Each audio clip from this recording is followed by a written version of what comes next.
Assalamualaikum warahmatullahi wabarakatuh, sahabat mantap SMIK. Kembali lagi dengan saya, Dokter.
Saat bersalaman atau berjabat tangan atau berpelukan ketika Anda bertemu dengan kerabat atau teman Anda, karena tungau ini tidak bisa terbang ataupun juga lompat gitu, tetapi ia bisa berpindah melalui kontak kulit yang berlangsung lama, yang membutuhkan waktu yang cukup bagi si tungau untuk merayap dari kulit lain ke kulit yang lainnya gitu. Misalnya pada saat tidur secara bersamaan ataupun saat berhubungan suami istri gitu, ataupun juga bisa dari penggunaan bersama barang-barang pribadi seperti handuk, baju, spray dan lain-lain gitu.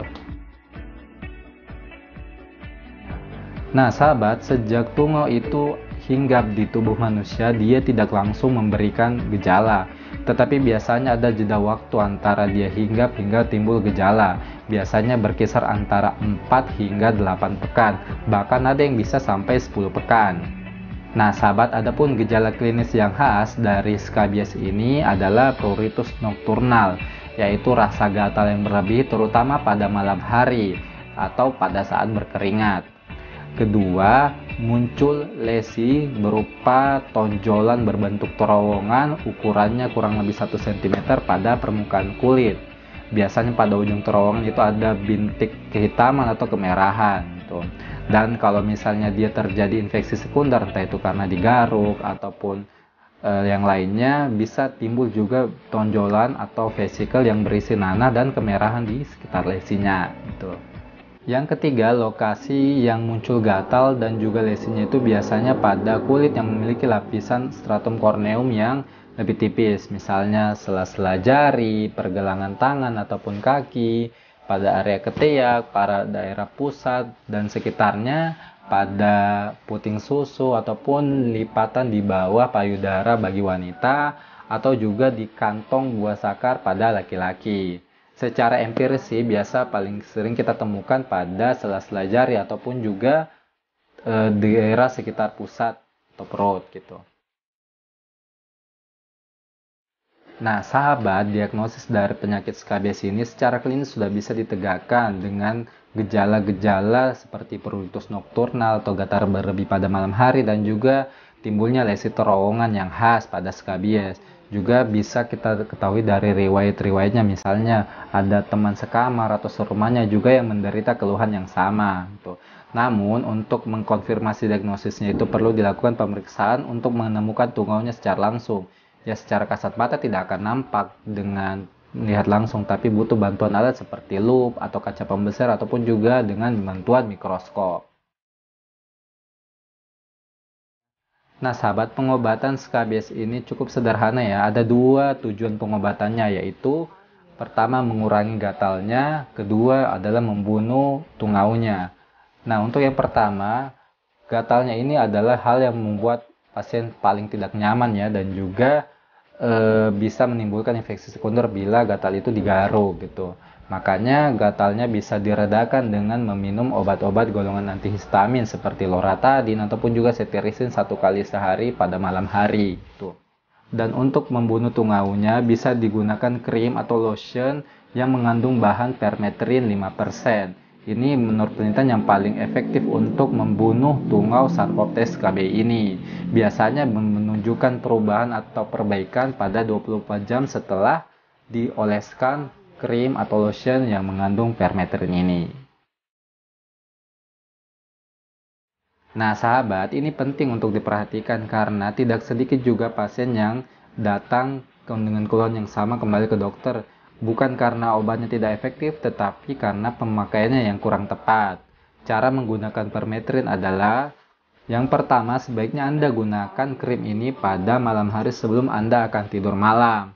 Yang kedua, oleskan krim ini di seluruh tubuh Anda kecuali daerah wajah ya. Anda bisa mulai dari leher hingga ke ujung jari kaki Anda gitu. Dan pastikan area-area pergelangan dan juga sela-sela jari Anda itu dan juga lipatan-lipatan tubuh Anda itu terkena atau terolesi dari krim obat ini gitu. Yang ketiga, setelah Anda oleskan seluruh tubuh, diamkan 8 hingga 14 jam. Anda bisa menunggunya sambil Anda tidur malam gitu. Yang keempat, setelah didiamkan, Anda bilas seluruh tubuh Anda dengan air dan juga sabun saat Anda mandi di pagi harinya gitu.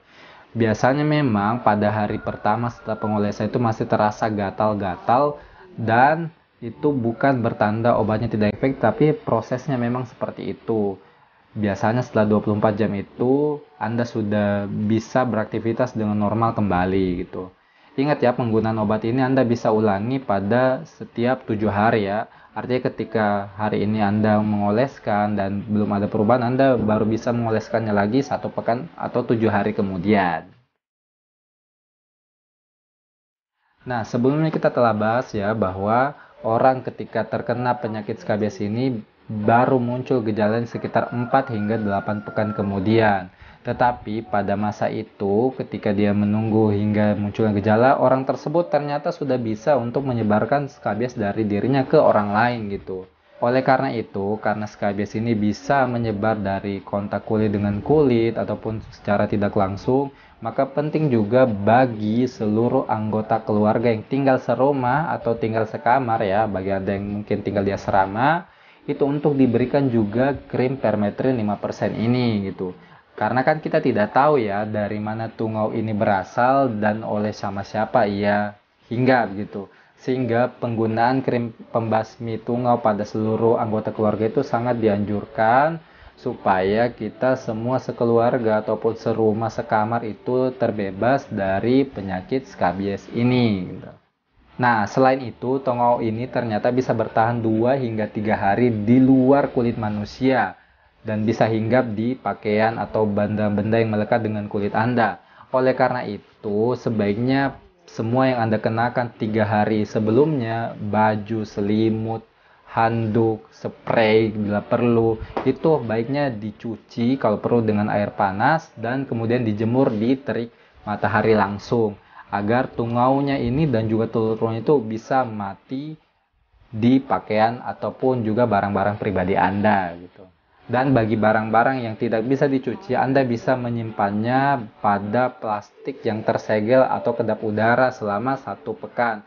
Metode ini ternyata cukup mampu untuk membunuh tungau berserta telur-telurnya yang hinggap di benda Anda tersebut.